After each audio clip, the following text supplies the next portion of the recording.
Madhav Nagar ROB ఎటకేలకి రాష్ట్ర ప్రభుత్వం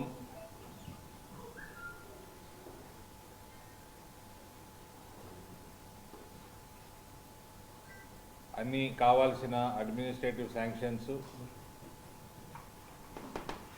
దానికి కావాల్సిన రాష్ట్ర ప్రభుత్వం నుంచి రావాల్సిన వాటా క్లియర్ చేసినందుకు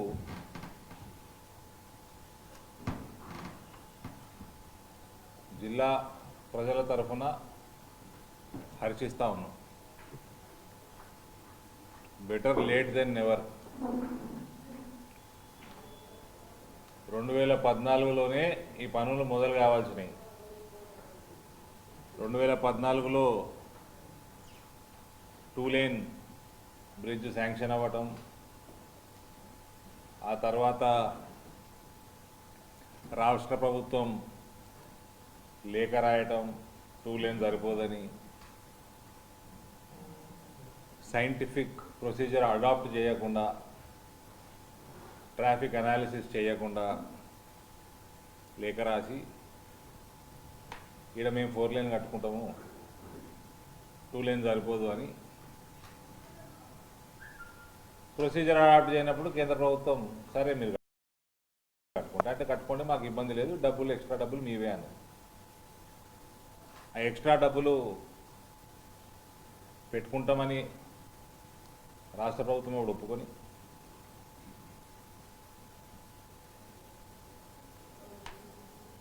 అంటే 75-25 అవుతుంది. అప్పుడు ఆ 75% వర్క్స్ మీద 15% అప్పుడున్న ఎంపీ కమిషన్ డిమాండ్ చేసినందుకు,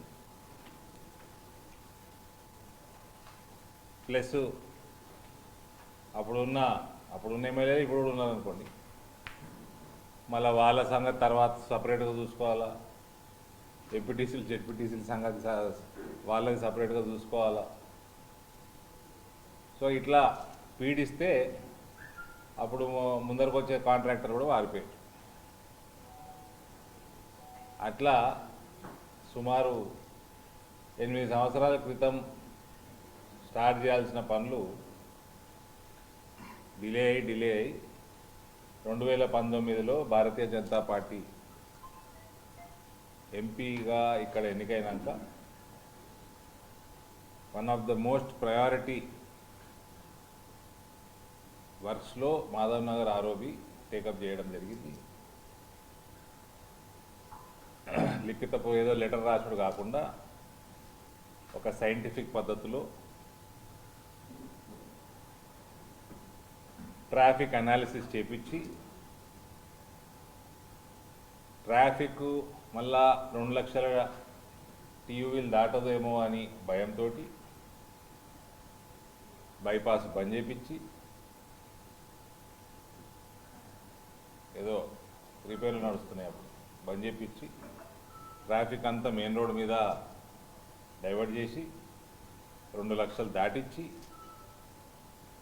ఇది 4 లేన్కి ఎలిజిబిలిటీ తీసుకొచ్చి దీనికి 4 లేన్ ఎలిజిబిలిటీ వస్తే ఆటోమేటిక్గా కేంద్ర ప్రభుత్వం 50% వాటా మంజూరు చేపించి, ఇవన్నీ ఎన్నిక అయిపోయినాక వితిన్ 1 ఇయర్లో చేసేసినాం. ఫైనల్గా అక్టోబర్ 2020లో, అందులో కోవిడ్ కూడా ఉన్నది. ఇంకా కోవిడ్ ఫస్ట్ ఫేజ్ కూడా మనం 3-4 నెలలు 5 నెలలు కోల్పోయినాం. అక్టోబర్ 2020లో ఫైనల్గా ఫైనాన్షియల్ శాంక్షను, కేంద్రం నుంచి డిజైన్ శాంక్షను, రాష్ట్ర ప్రభుత్వానికి లేఖ కూడా రాసి రైల్వేస్ మీరు తక్షణమే టెండర్లు కాల్ ఫార్ చేయండి, మర్నాడు రైల్వేస్ కూడా కాల్ ఫార్ చేస్తుందని రొటీన్ ప్రొసీజర్ ఎట్లా ఉంటుందో ఆ రకంగా అడాప్ట్ చేద్దామని లెటర్ కూడా రాసి, ఆ లెటర్ రాసినాక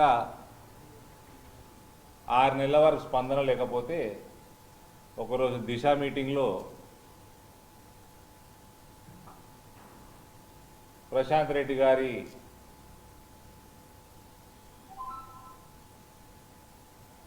లేజీ లెథార్జిక్ యాటిట్యూడ్ని ఎక్స్పోజ్ చేయడం జరిగింది.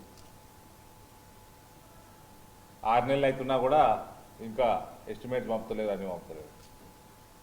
దాని తర్వాత తక్షణమే 3-4 రోజులకు పంపిండా. దాని తర్వాత మళ్ళీ ఆనే ఆగిపోయింది. మళ్ళా జూన్ మాసంలో మేము చేసిన ధర్నా, భారతీయ జనతా పార్టీ ఇంటింటికి ప్యాంప్లెట్లు పంపటం అదంతా చేసినాం. ఫైనల్గా జూన్ పోయి జనవరిలోనన్నా కేంద్రం అన్ని క్లియరెన్స్లు ఇచ్చి పైసలు ఇచ్చేసి అన్ని కేంద్ర రెస్పాన్సిబిలిటీ మొత్తం చేసేసినాక దాదాపు 15 నెలలకి రాష్ట్ర ప్రభుత్వం కళ్ళు తెరిచినందుకు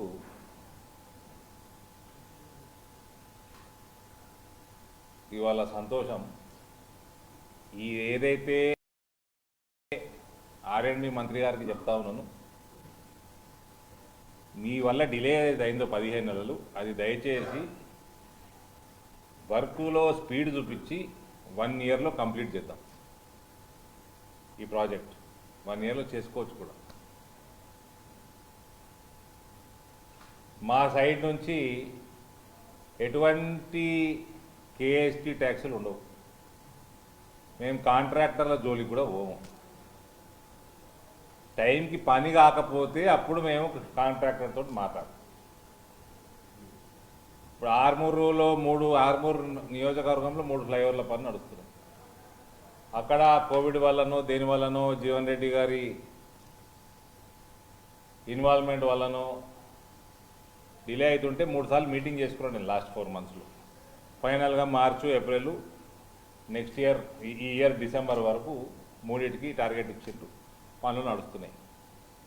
పనులు సక్రమంగా క్వాలిటీ పద్ధతిగా నడుస్తే మేము అటు జోలికి పోము. మాకు కాంట్రాక్ట్ ఎవరో కూడా తెలియాల్సిన అవసరం లేదు. ప్రశాంత్ రెడ్డి గారు, మీరు కూడా కాంట్రాక్టర్లను సతాయించకుండా జిల్లా ప్రజల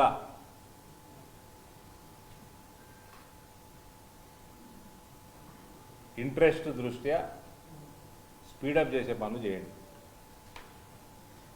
దయచేసి కవిత గారి లాంటి నాయకురాళ్ళని దూరం పెట్టండి ఈ ప్రొసీజర్లో.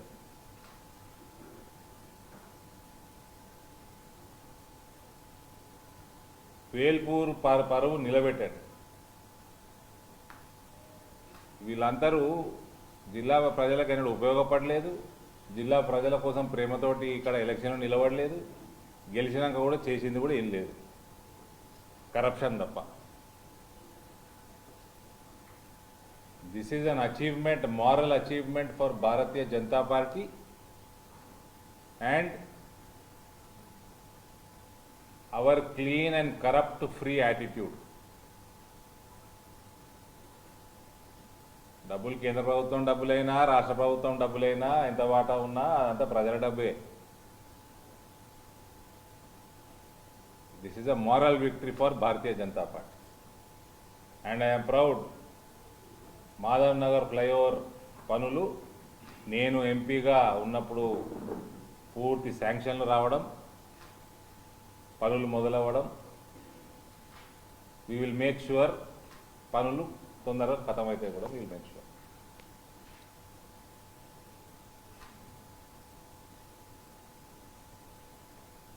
So I hope Prashant Reddy will cooperate, state government will cooperate, district administration will cooperate and target the inauguration of this flyover within 12 months.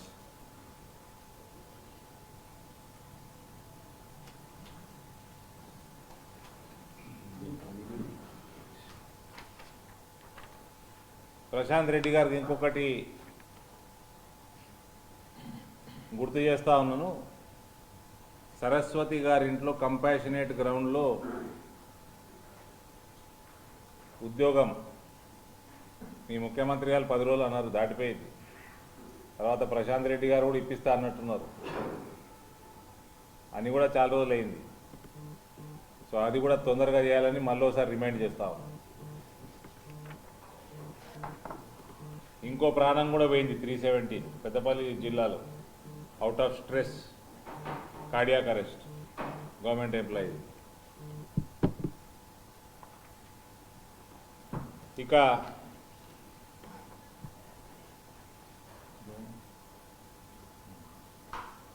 మీరేమైనా ప్రశ్నలు ఉంటే అడగొచ్చండి.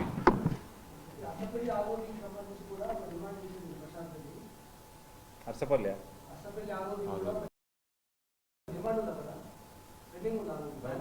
అరసపల్లి ఆర్ఓబి కూడా మా సైడ్ నుంచి క్లియరెన్స్లు అయిపోయినాయి. వీళ్ళు డిజైన్ పంపించాలి. బోధన్ పట్టణంలో మెయిన్ రోడ్ మీద వీళ్ళు డిజైన్ పంపించాలి, డీటెయిల్ ప్రాజెక్ట్ రిపోర్ట్ పంపించాలి, డిపిఆర్ పంపించాలి, చేసి పంపించాలి. 2 సంవత్సరాలు అవుతుంది. దాని గురించి కూడా మాట్లాడాను నేను. It is pending with the state government. రైల్వేస్కి వెళ్ళి ఒక్కరోజు డిలే ఉండదు. అందులో బీజేపీ ప్రభుత్వంలో అసలు ఉండదు. మీరు ప్రాజెక్ట్ రిపోర్ట్లు పంపినరా, డిజైన్లు పంపినరా? మీరు పంపించండి. ఇప్పుడు నేను మీ నెత్తి మీద కూర్చున్నా కదా మాధవనగర్ ఫ్లైఓవర్ కోసం, మీరు నా నెత్తి మీద కూర్చుంటుంది. పంపించండి, లెటర్ చూపెట్టి మాట్లాడమనాలా టీఆర్ఎస్ వాళ్ళని. గాలికి మాట్లాడు కాదు, ఏడ పెండింగ్ ఉంది టెక్నికల్గా అది మాట్లాడమనాలా. అవి కూడా ఉన్నాయి, ఇవి కూడా ఉన్నాయి.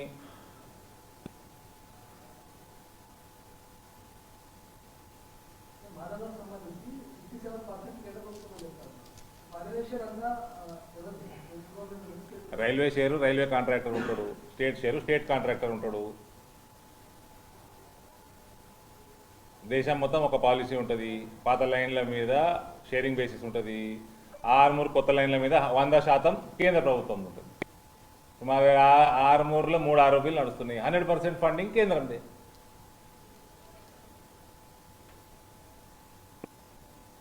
కేసీఆర్ కోసం సపరేట్ పాలసీ ఏం చేయరు కదా దేశం మొత్తం.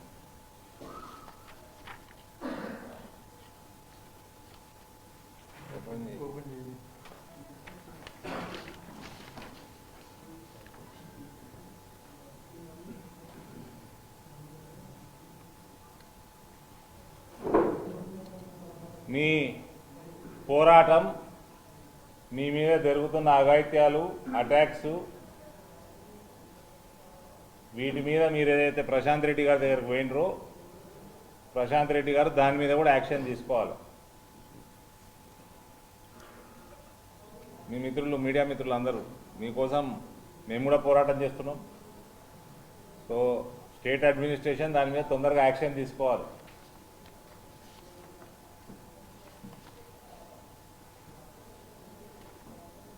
ఇక పోలీస్ డిపార్ట్మెంటు ఏదైతే ఉత్సాహం భారతీయ జనతా పార్టీ నాయకుల మీద, ఎంపీల మీద కేసులు పెట్టే ఉత్సాహం చూపిస్తుందో అది క్రిమినల్స్ మీద కూడా చూపెట్టాలి. ఇగో ఈయన పేరేంది, సత్యనారాయణ, కరీంనగర్ కమిషనర్. ఎవరైతే కింగ్ పిన్స్ ఉన్నారో, ముఖ్యంగా భువనగిరి వేణుగోపాల్, వాళ్ళ బ్రదర్ రామకృష్ణ, ఇంకా కొంతమంది గంగిరెడ్డి గారు, లేకపోతే ఇంకొక రవి, శ్రీనివాస్, ఇంకొక సురేష్ అనే ఒక ముగ్గురు, వీళ్ళందరూ కూడా ఎక్కువ కాలంలో చాలా ఈ యొక్క కింద నుంచి చిన్న చిన్న కాలనీలు, రేకుర్తి, కోతిరాంపూర్, వేణవంక, హుజురాబాద్, అట్లాగే మానకొండ ఈ ఏరియాలో ఉండి ఈ యొక్క మిల్లులు సప్లై చేసి దాంట్లో కొంత రీసైక్లింగ్ చేస్తున్నారు.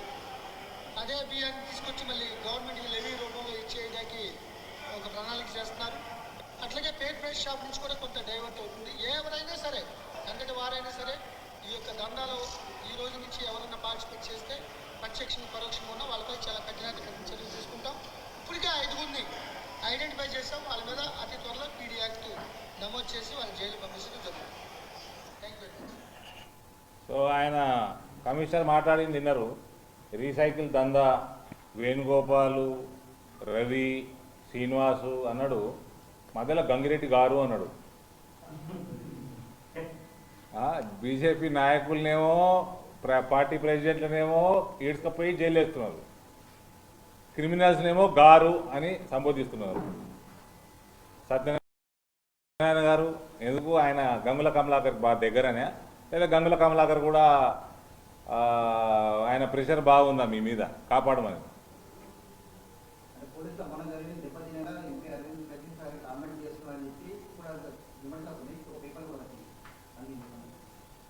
పోలీసుల ధైర్యం మీద ఉన్నది చూసిర్రా, బుయ్య కోల మీద అది దెబ్బతినాలనే ఉంటుంది మా పని. మా మీద దొంగ కేసులు పెడితే ఇప్పుడు మనోధైర్యాలు గినోధైర్యాలు పక్కకు పెట్టండి, నా మీద ఎస్సీ ఎస్టీ యాక్ట్ పెట్టిండ్రు, దానికి రుజువేది, దానికి ప్రైమఫసి ఏది మహేందర్ రెడ్డి గారు చెప్పాలా, మేము ఊరుకుంటామా? ఎట్లా పెడతావు ఎస్సీ ఎస్టీ యాక్ట్ ఎంపీ మీద? కేసీఆర్ మందు కొట్టి ఫోన్ చేసి చెప్తే పెడతావా? నువ్వు ఏం ఐపీఎస్ ఆఫీసర్వి? Prove it that I have made a comment against some SC or ST.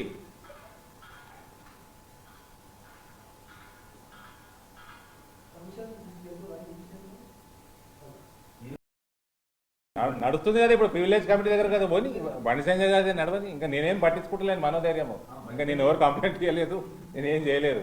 కోర్టులో పడతాయి వాతలీలకు. ఏం చూపిస్తాడు నా మీద? ఎస్సీ ఎస్టీ ఏ ఎస్సీని తిట్టినా ఏ ఎస్టీని తిట్టినా? ఒక మెంబర్ ఆఫ్ పార్లమెంట్ మీద కేసు పెట్టేటప్పుడు కనీస బుద్ధి జ్ఞానం ఉండాలి కదా, బేసిక్. మళ్ళా ఏ మనోధైర్యం గురించి మాట్లాడుతున్నారు బుద్ధి లేకుండా? ఇద్దరు ముగ్గురు ఆఫీసర్లు దొంగ వ్యవహారాల్ని బయట పెడితే పోలీసుల మనోధైర్యం దెబ్బతింది. ఇక మీ మనోధైర్యం అంతా మా మీదనేనా? ఇప్పుడు ఏమైంది?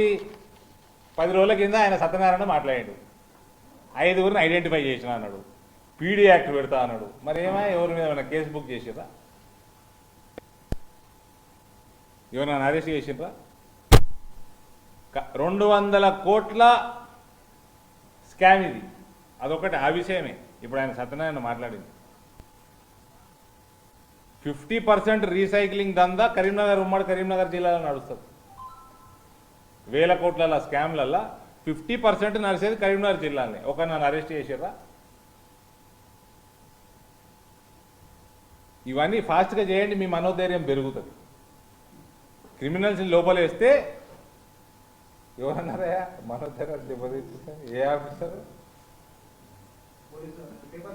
సరే, అది ఎవరైతే అనుకుంటున్నారో మీ మనోధైర్యం పెరగాలంటే ఇటువంటి క్రిమినల్ని లోపలేయండి. మరి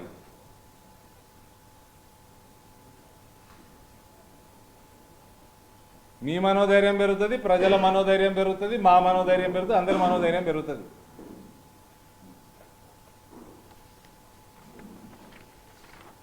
పీడీ యాక్ట్లు ఏమాయా రాసి రోడ్డు ఒక పేపర్లో. ఉద్యోగుల బదిలీలపై బీజేపీ ఎంపీలు రాజకీయం చేస్తున్నారు, కేవలం 10% మందే సఫలం అనేది నిన్న మంత్రులు చెప్తున్నమాట. సరే, మేము నోరు మూసుకుంటాం. చనిపోయిన వాళ్ళ వ్యవహారం ఏంది? ఒక్కరికన్నా కంపాషనేట్ గ్రౌండ్ ఇచ్చినావా? ఎందుకు చనిపోతున్నారు? ఉద్యోగులతో మాట్లాడినావా? 2018 ఆగస్టులో కేంద్రం నీకు పని చేసుకోమని చెప్పింది, అంతేనా? 3.5 సంవత్సరాలల్లో ఎన్ని మీటింగ్లు పెట్టినావు? ఎందరు ఉద్యోగులను పిలిచినావు?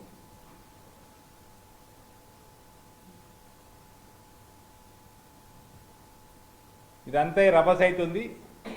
ఇప్పుడు జీవో 317 మీద పోరాటం, ఉపాధ్యాయ సంఘాల పోరాట కమిటీ నిర్ణయం. 24న రాజకీయ పార్టీలతోటి ములాఖాత్, 25 నుంచి జిల్లాల్లో సన్నాహక సదస్సులు, 29న కలెక్టరేట్ ఎదురుగా ఆందోళనలు, ఫిబ్రవరి 5న హైదరాబాద్లో మహాధర్నా. ఈ బీజేపీకి సంబంధం లేదు కదా బ్రదర్.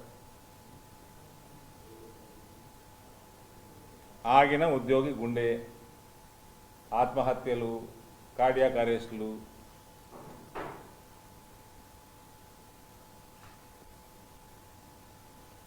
ఇవన్నీ మాకేం సంబంధం లేదు కదా. క్లియర్గా ఫస్ట్ నుంచి చెప్పేది ఏంటంటే, ఇవన్నీ ఈగో మీద తీసుకోకండి. ఇది 317 విత్డ్రా చేయండి, ఓ 4 మీటింగులు పెట్టుకోండి, తప్పులు పొరపాటు అయితే సరిదిద్దుకోండి, లేకపోతే మీ ఈపులు వలుగుతాయి. గవర్నమెంట్ ఎంప్లాయీలతో పెట్టుకుంటే ఏమవుతుంది? రాజకీయంగా సమాధి అవుతుంది. ఇప్పటికన్నా అన్నీ ఈగో అన్నీ పక్కకు పెట్టేసి it's better to have discussions with employees. మంత్రి ప్రశాంత్ రెడ్డి పదే రాజీనామా సిద్ధం, బీజేపీకి సిద్ధమా అని. దేనికి రాజీనామా? ఇవి చెప్పే పెన్షన్లు కావచ్చు, ఉద్యోగుల భర్తీ కావచ్చు, చాలా అంశాల మీద మాట్లాడింది ఇప్పటివరకు. కానీ ఎందుకు బీజేపీ ఎంపీలు బీజేపీ నేతలు స్పందించారు? ఎక్కడ ఆయన కేంద్రం 2 లక్షల కోట్ల ఉద్యోగాలు ఇస్తాను, చేతుపత్రం విడుదల చేస్తాం, 1,00,000 ఉద్యోగాలు భర్తీ చేస్తాం. ఈ 2 అంశాలు. చూడు బ్రదర్, దీనికి నేను 1,00,000 సార్లు మీకు చెప్పినాను ఆన్సర్. కేంద్రము ఎంప్లాయ్మెంట్ క్రియేట్ చేస్తా అని చెప్పింది. మన ఉమ్మడి జిల్లాలోనే 2019 వరకు నేను విత్ ఎవిడెన్స్ మీకు ఇంతకుముందు కూడా ఇవ్వడం జరిగింది, 4 సార్లు చెప్పడం జరిగింది. 2019 వరకే 54,000 రూపీస్ 54,000 క్యాండిడేట్లకి ముద్రా లోన్స్ కానీ, స్కిల్ డెవలప్మెంట్ నుంచి కానీ, ప్లేస్మెంట్లు ఇప్పించడం కానీ, సెల్ఫ్ ఎంప్లాయ్మెంట్ క్రియేషన్కి కానీ మేము ఫండింగ్ చేసినాం, లోన్లు ఇచ్చినాం, ఉద్యోగాలు ప్లేస్మెంట్లు ఇప్పించినాం. మన జిల్లాలో through various all these Mudra కానీ, స్కిల్ డెవలప్మెంట్ కానీ, ఇవన్నీ బ్యాంకులలో డేటా ఉన్నది. వాళ్ళు డేటా మొత్తం ఇయ్యరు మనకు, వాళ్ళు బ్రీఫ్ నోట్ ఇచ్చాను. నేను మీటింగ్స్ పెట్టుకొని అది తీసుకొచ్చి నేను మీ ముందర పెట్టి కూడా సంవత్సరం పైన దాటిపోయి రాష్ట్ర ప్రభుత్వం ఎవరికి ఎన్ని లోన్లు ఇచ్చింది బిజినెస్ల కోసం. సరే, ఇప్పుడు మేము అనలే కదా ఇంటికి ఒక గవర్నమెంట్ ఉద్యోగం ఇస్తామని కేసీఆర్ అన్నారు. 1,00,000 ఉద్యోగాలు ఇస్తాం, ఇమీడియట్గా 1,00,000 ఉద్యోగాలు వస్తే తెలంగాణ వస్తే మేము ఇస్తామని కేసీఆర్ అన్నాడు. ఇంటికో ఉద్యోగం సాధ్యమా అధ్యక్ష అని మళ్ళీ కేసీఆర్ అన్నాడు. అది అయ్యే పనే, ఉంటాయి ఆ ఉద్యోగాలు అని ఆయన్నే అన్నాడు. కాంట్రాక్ట్ నౌకరీ ఏందండి, అందరు పర్మనెంట్ చేయాలి అని ఆయన్నే అన్నాడు. ఉన్న కాంట్రాక్టర్లు అందరినీ పీకేసింది కూడా ఆయననే. మేమేమన్నామా? అన్నీ ఆయన్నే అన్నాడు. సరే, మీరు ఎవరికి ఎన్ని లోన్లు ఇచ్చిండ్రు, మీరు ఎవరికి ఎన్ని ఉద్యోగాలు ఇచ్చిండ్రు, ఎన్ని కాంట్రాక్ట్ ఎంప్లాయీస్ మీరు పర్మనెంట్ చేసిండ్రు తీసుకురా, నేను డేటా ఇచ్చి మాట్లాడుతున్నా.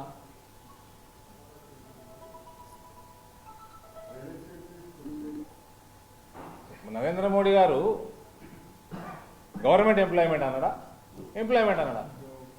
గవర్నమెంట్ ఎంప్లాయీ అంటున్నారు, మినిస్టర్ అదే చెప్తున్నారు. 2 లక్షల కోట్ల ఉద్యోగాలు. మినిస్టర్ ఏ మత్తు పదార్థం ఇన్ఫ్లుయెన్స్లో మాట్లాడుతున్నాడు, ముఖ్యమంత్రి ఏ మందు కొట్టి మాట్లాడుతున్నాయి అంటలేను. నరేంద్ర మోడీ గారు ఏమన్నారు? ఉద్యోగ ఉపాధి అవకాశాలు 2 కోట్ల మందికి ప్రతి సంవత్సరం అన్నాడు. నేను మన జిల్లాది మీ ముందర పెట్టినాను. ప్రశాంత్ రెడ్డి జిల్లా, నా జిల్లా, గ్రామము అన్నీ ఒకటే కదా, ఇల్లు పక్కపక్కకే ఇల్లు కూడా.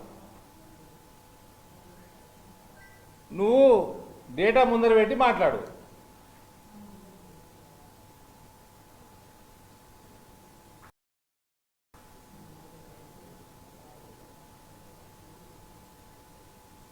ఇప్పుడు ఆయన జిల్లాకు సంబంధించిన మంత్రి, letters call for bankers meeting, summary తీసుకొని వస్తారు వాళ్ళు. నేను పిలిచిన, తెచ్చిండ్రు, చూసిన 2019. దాని తర్వాత పర్సూ చేద్దామంటే జర కోవిడ్ వల్ల దానివల్ల దీనివల్ల డిలే ఉన్నది. సో 2019 వరకు మీ కేసీఆర్ అప్పటికి 5 సంవత్సరాలు 5.5 సంవత్సరాలు ముఖ్యమంత్రి కదా. సైంటిఫిక్గా మాట్లాడదాం.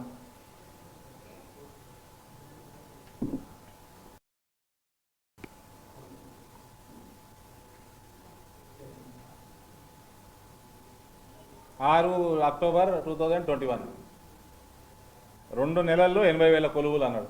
ఇగో కేసీఆర్. బుధవారం అది కూడా 6 అక్టోబర్ 2021. 3 నెలలు 3.5 నెలలు అయిపోయాయి. 2 నెలల్లో 80,000 ఉద్యోగాలు అన్నాడు సార్. 1,70,000 దళిత కుటుంబాలు ఉన్నాయి రాష్ట్రంలో, అందరికీ 10 లక్షలు అన్నాడు. అన్నదా లస్కలు అని అన్నాడు కదా, 10 లక్షలు అని. ఇప్పుడు 100 ఇస్తా అంటున్నాడు అసెంబ్లీని. ఎంత అవుతాయి? ఈ సంవత్సరంలో ఇస్తా అంటుండే ఆయన, వచ్చే సంవత్సరం ఎన్నిక.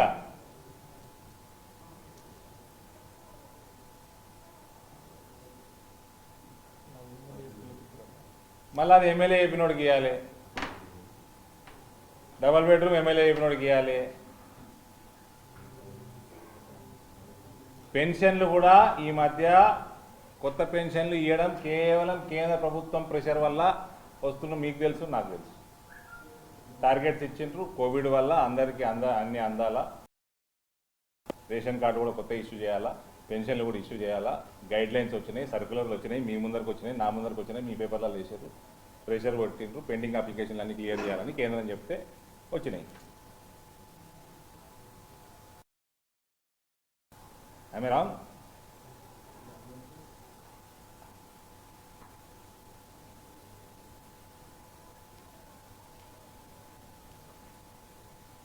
ఎనిమిది సంవత్సరాలు దాటేసి ముఖ్యమంత్రి అయినాక దళిత బంధు డిక్లేర్ చేసి 6 నెలలు అయినాక చేయాల్సిన ప్రామిస్లు అన్నీ చేసేసినాక ఇప్పుడు విధి విధానాల గురించి కూర్చుంటారు. ఇప్పుడు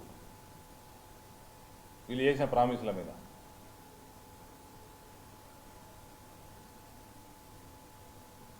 ఈ మధ్య ఆయన ఫైనాన్స్ మినిస్టర్ కూడా 50,000 ఉద్యోగాలు త్వరలో అన్నాడు హరీష్ రావు. విధి విధానాల మీద కేబినెట్ సమావేశమై విధి విధానాలు ఎట్లా చేయాలన్నది నిర్ణయం చేస్తాడు. ఇప్పుడు ఇంకా సంవత్సరం ఎలక్షన్ పెట్టుకొని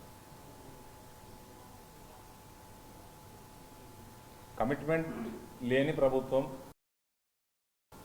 తెలంగాణ పట్ల చిత్తశుద్ధి లేని నాయకత్వం ఫ్యామిలీ.